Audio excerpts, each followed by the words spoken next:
Hi everyone, welcome to Difference Frames the World, a channel where you can see the world from a different angle.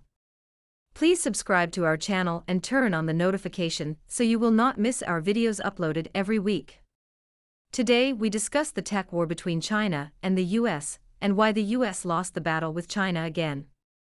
On September 4, 2024, the CEO of ASML, Christophe Fouquet, commented that the campaign to restrict the company's exports to Chinese customers under the excuse of national security has become increasingly economically motivated over time after several rounds of restrictions in 2022 and 2023. According to reports, China imported nearly 4 times more lithography machines from ASML in December 2024 than the previous year, as its local chipmakers rushed to buy more equipment before new export controls took effect in January 2024. However, Chinese chipmakers have bought and installed equipment that ASML cannot service based on the Netherlands' new restrictions. ASML is not the only firm affected by America's export controls. More companies in Japan, South Korea, and other America's allies are facing the same problems as ASML. Although the current U.S. government's days are ending and the country's historically eldest president is leaving the White House soon, Joe Biden and his subordinates are still working hard to curb China's development in quantum and other semiconductor industrial fields with new export controls.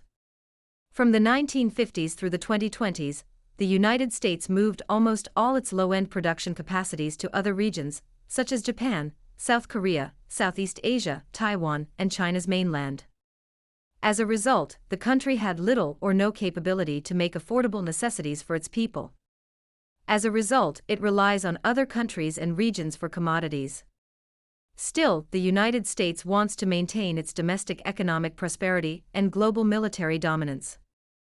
As a result, it focuses mainly on high-end sectors, like semiconductors, pharmaceuticals and arms, to grab excessive profits. Suppose all other countries, particularly China, continue to produce and provide commodities the U.S. needs and buy overpriced items from American companies.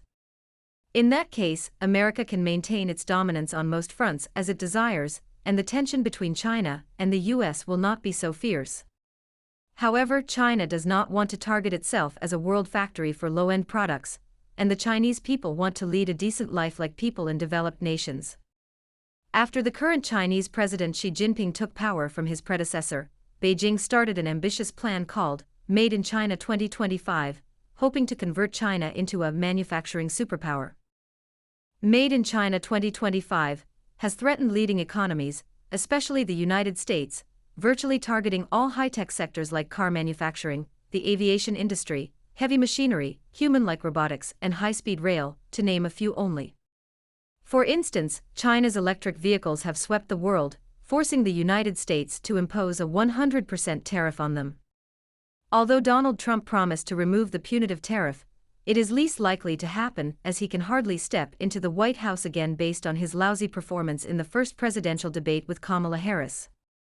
Even if he can defeat Kamala, the chance of his entering the White House again is still low, as the third or fourth murderer may try to kill him after 2 attempted assassinations failed in July and September. Kamala is not friendly to China, either. She will continue Joe Biden's policy to outcompete China.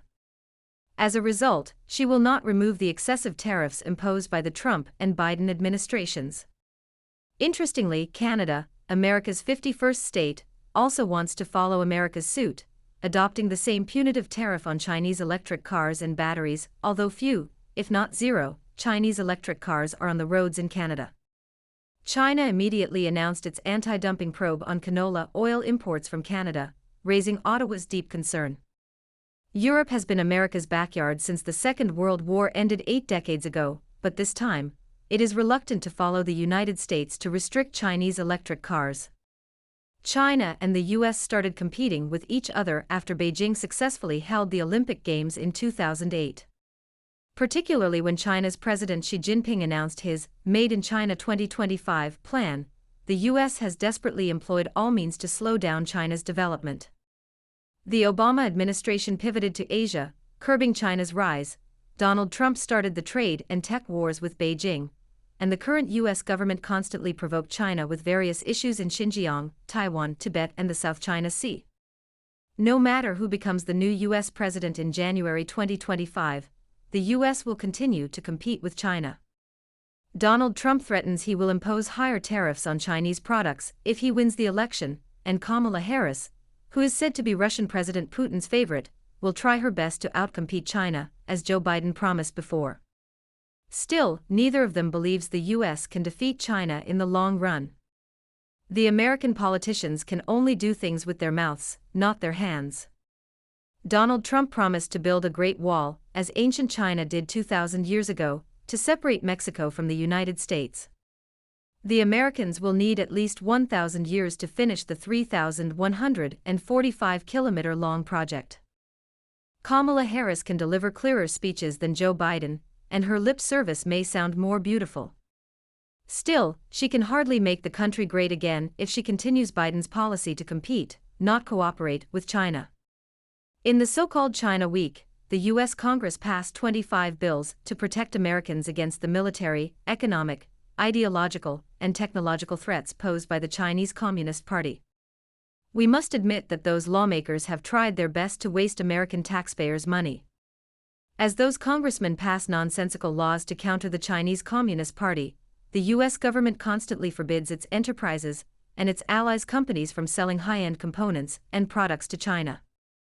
The semiconductor industry is the focal point of the tech war between China and the United States. For many years, the U.S. has forced ASML and other key suppliers to export sensitive equipment and components to Chinese manufacturers.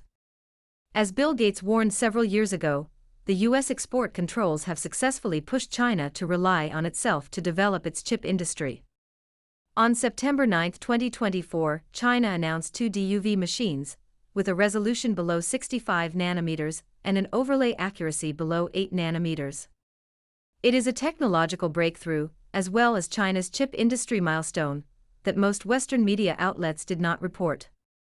China's lithography machines are still far behind ASML, but they are domestically made, with no remote kill switches like those owned by TSMC. In May 2024, ASML was reported to add remote kill switches to TSMC's EUV machines in case of a potential attack from Beijing. After the recent explosions of countless pagers and radio devices in Lebanon, injuring thousands and killing at least 37, many countries will reconsider threats to their national security, although most people in the world no longer use pagers and radio devices as their communication tools. The incidents in Lebanon may lead to disastrous disruptions to the global supply chain, urging people to pay attention to the security of high-tech creations made in the West, like Tesla and iPhone. Even America's allies, like South Korea, no longer trust made in the USA products. For instance, South Korea's military reportedly discussed banning iPhones from all its headquarters half a year ago. When China announced its DUV machines 2 weeks ago, some Westerners mocked their backwardness, saying lithography machines are produced with global technologies, and no single country, even the US, Holland and Japan, can make them by itself. China is the rare exception. Although it still takes time for China to have its own EUV machines, the country can produce most of the microchips needed. For example, the newly introduced iPhone 16 lineup uses the second generation of 3-nanometer chips from TSMC, but most chips used in cars, planes, ships and space stations, to name a few, are produced with 28-nanometer lithography machines or above.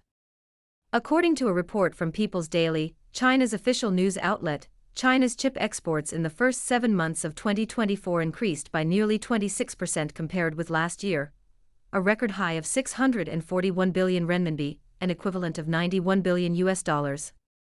When China can use its domestically made lithography machines to make silicon chips like potato chips, the semiconductor sector in the West will feel the pain, and more Western chip companies will file bankruptcy shortly.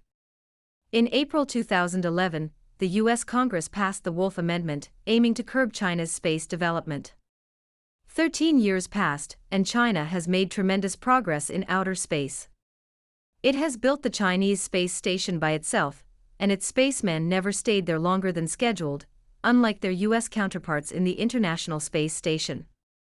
It might be too early to say that China has won the tech war with the United States, but we are sure the U.S. has not achieved its goals to outcompete China in the past decade. When Joe Biden became the U.S. president in early 2021, he said he would not allow China to outcompete the United States during his term. Now his presidency is ending, and he should be okay with China taking the lead. China has taken over the U.S. on many fronts, and in some areas the U.S. still has advantages. The U.S. government and Congress are forcing China to advance faster. It is the U.S. that pushes China to beat the United States, and China is not allowed to say no.